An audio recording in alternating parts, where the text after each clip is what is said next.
ಮಹಾತ್ಮ ಗಾಂಧೀಜಿಯವರ ಕೊಡುಗೆಯಿಂದಲೇ ನಮ್ಮ ದೇಶಕ್ಕೆ ಸ್ವಾತಂತ್ರ್ಯ ಲಭಿಸಿದ್ದು. ಹೀಗಾಗಿ ಗಾಂಧೀಜಿಯವರ ವಿಚಾರ ನಾವು ಅಳವಡಿಸಿಕೊಳ್ಳಬೇಕು ಎಂದು ಶಾಸಕ ಹಂಪಯ್ಯ ನಾಯ್ಕ ತಿಳಿಸಿದರು. ರಾಯಚೂರು ಜಿಲ್ಲೆಯ ಮಾನ್ವಿ ಪಟ್ಟಣದ ಪಂಪಾ ಗಾರ್ಡನ್ ಬಳಿ ತಾಲೂಕು ಆಡಳಿತ ಆಯೋಜಿಸಿದ್ದಂತಹ ಗಾಂಧೀಜಿ ಹಾಗೂ ಲಾಲ್ ಬಹದ್ದೂರ್ ಶಾಸ್ತ್ರಿ ಕಾರ್ಯಕ್ರಮವನ್ನು ಉದ್ಘಾಟಿಸಿ ಮಾತನಾಡಿ, ಲಾಲ್ ಬಹದ್ದೂರ್ ಶಾಸ್ತ್ರಿ ಅವರು ಉತ್ತಮ ಆಡಳಿತ ನೀಡಿದ ಮಾಜಿ ಪ್ರಧಾನಿ.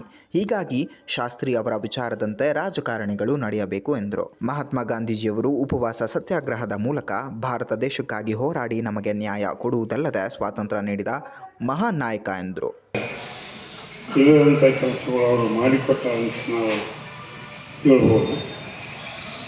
ಅಹಿಂಸೆ ಸತ್ಯ ಮಾರ್ಗದಿಂದ ಗಾಂಧೀಜಿಯವರು ನಮಗೇನಂತಂದರೆ ಈ ಭಾರತ ದೇಶನ ಸ್ವತಂತ್ರವಾಗಿ ತಂದುಕೊಟ್ಟಂಥ ಮಹತ್ವ, ಅವರಿಗೆ ಎಷ್ಟು ಕೋಟಿ ನಾವು ನಮನಗಳು ಸಲ್ಲಿದರೂ ಕಮ್ಮಿ ಅಂತಕ್ಕಂಥ ಮಾತುಗಳು ಈ ಸಂದರ್ಭದಲ್ಲಿ ಇವತ್ತೆಲ್ಲ ನಾವು ಆಯಾಗಿ ಇರಬೇಕಾದ್ರೆ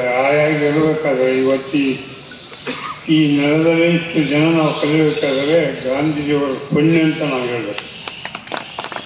ಅವರು ಒಂದು ವೇಳೆ ಸ್ವಾತಂತ್ರ್ಯವನ್ನು ತಂದುಕೊಂಡಿದ್ರೆ ಒಬ್ಬರು ಮಕ್ಕಳು ಒಬ್ಬರು ನೋಡಲಾರಂಥ ರೀತಿಯಲ್ಲಿ ನಾವು ಹೇಳ್ತಕ್ಕಂಥ ಪರಿಸ್ಥಿತಿ ತಿಳಿಸ್ಬೇಕಾಗ್ತದೆ. ಅಂಥ ಒಂದು ತಿಳಿ ಮಾಡ್ತಕ್ಕಂಥ ಕೆಲಸ ಯಾರನ್ನು ಮಾಡಿದ್ರೆ ಅಂದರೆ ಗಾಂಧೀಜಿಯವರು.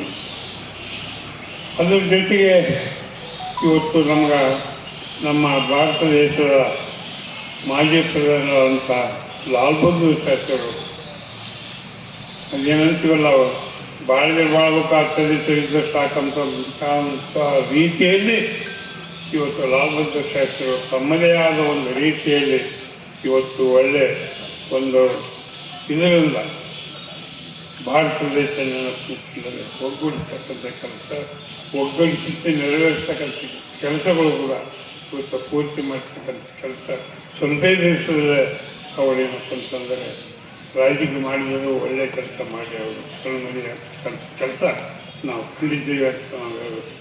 ಹಾಗಾಗಿ ಇವತ್ತು ರೀತಿ ಇಬ್ಬರು ಮಹಾನ್ ಪುಣ್ಯ ವ್ಯಕ್ತಿಗಳನ್ನು ನಾವು ಇವತ್ತು ಜಯಂತಿ ಮುಖಾಂತರ ಆಚರಣೆ ಜೊತೆಗೆ ಅವರಿಗೆ ಹೆಚ್ಚಿನ ರೀತಿಯಲ್ಲಿ ನಾವನ್ನು ಈ ಒಂದು ಭಾರತ ದೇಶದ ನಾವಲ್ಲ, ನಮ್ಮ ಎಲ್ಲ ಪ್ರಜೆಗಳು ಅವರಿಗೆ ನಮನ ಸಲ್ಲಿಸ್ತಕ್ಕಂಥ ಈ ದಿವಸ ಇವತ್ತು